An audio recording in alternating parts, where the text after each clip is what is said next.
not teach the more practical subjects like how to save, how to invest, Would you believe, Risa, I was 30 years old, or maybe a little bit nearer, or a little bit earlier than 30, when first time I became financially literate.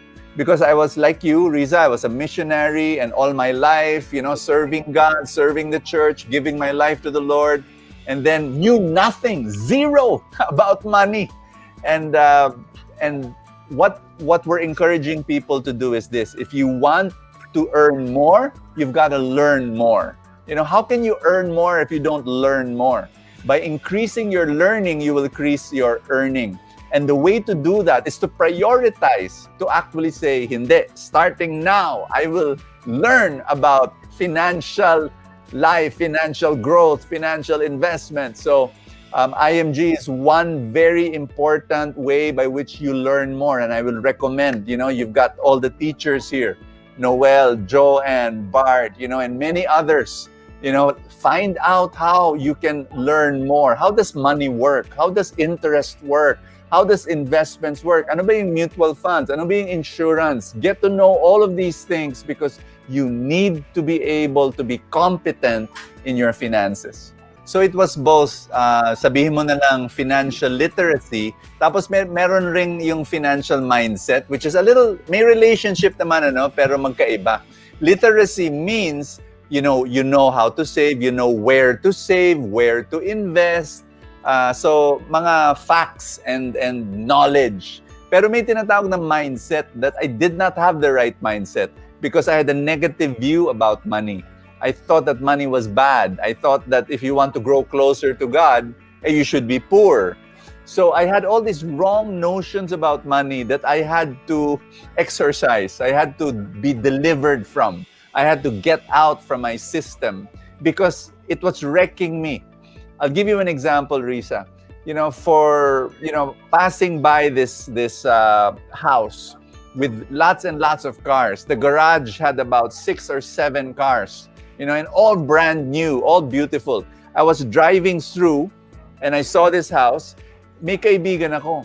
Sinabi ng kaibigan ko, siguro smuggler yan, no? Points to that house with lots of cars. Ako naman, tinanong ko, bakit mo sinabi yan? Kasi sinabi niya, tingnan mo, daming kotse, smuggler siguro yan. So, I just smiled. The reason why I smiled, because that was me years and years ago. When I'm looking at somebody who's very, very rich, I will say to myself, medyo malayo kay Lord yan. Wala siyang inatubag kundi pera. So that was my thinking. But I had to transform because, when I began to realize, no, money can actually be very good if you put it in the hands of good people. And then the money will be used for the purposes of God.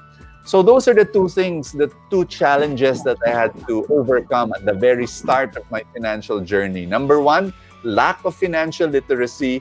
And number 2, wrong financial mindset. I had to overcome all of that to be able to start my financial journey. Because I expressed service. Kumbaga, I served someone. And that customer, whoever he is, decided to reward my service. So when I work, and we know that work is an offering to the Lord, God has given me abilities, God has given me time, God has given me a physical body. And so my work is my worship. So when I'm able to work well, and then I get rewarded, that profit is my reward. So number 1, I believe that it is sacred because it is a result of work. And work is worship. Work is offering your abilities to God and as a service to other people. The second reason why profit can be sacred is if you now say, Lord, pera mo to, thank you ha. Maraming salamat. Lord, what do you want me to do with this? So when you realize na, okay, I'll offer 10% to you, okay, I'll invest 20% for my future, and then provision also for my family. So it is sacred because it came from God, and it is sacred because it will go back to the purpose of God. Number 1, personal goal. You have to make a decision and say, one day, wala na akong utang. That has to be your goal.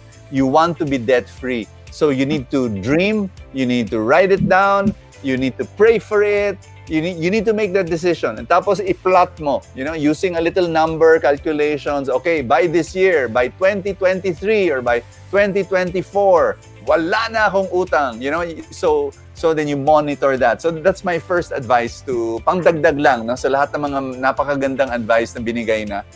You need to set a goal and say, this is my dream, this is what I want. Then here's the second thing I would encourage Filipinos to that they need to do. They need to have a family meeting.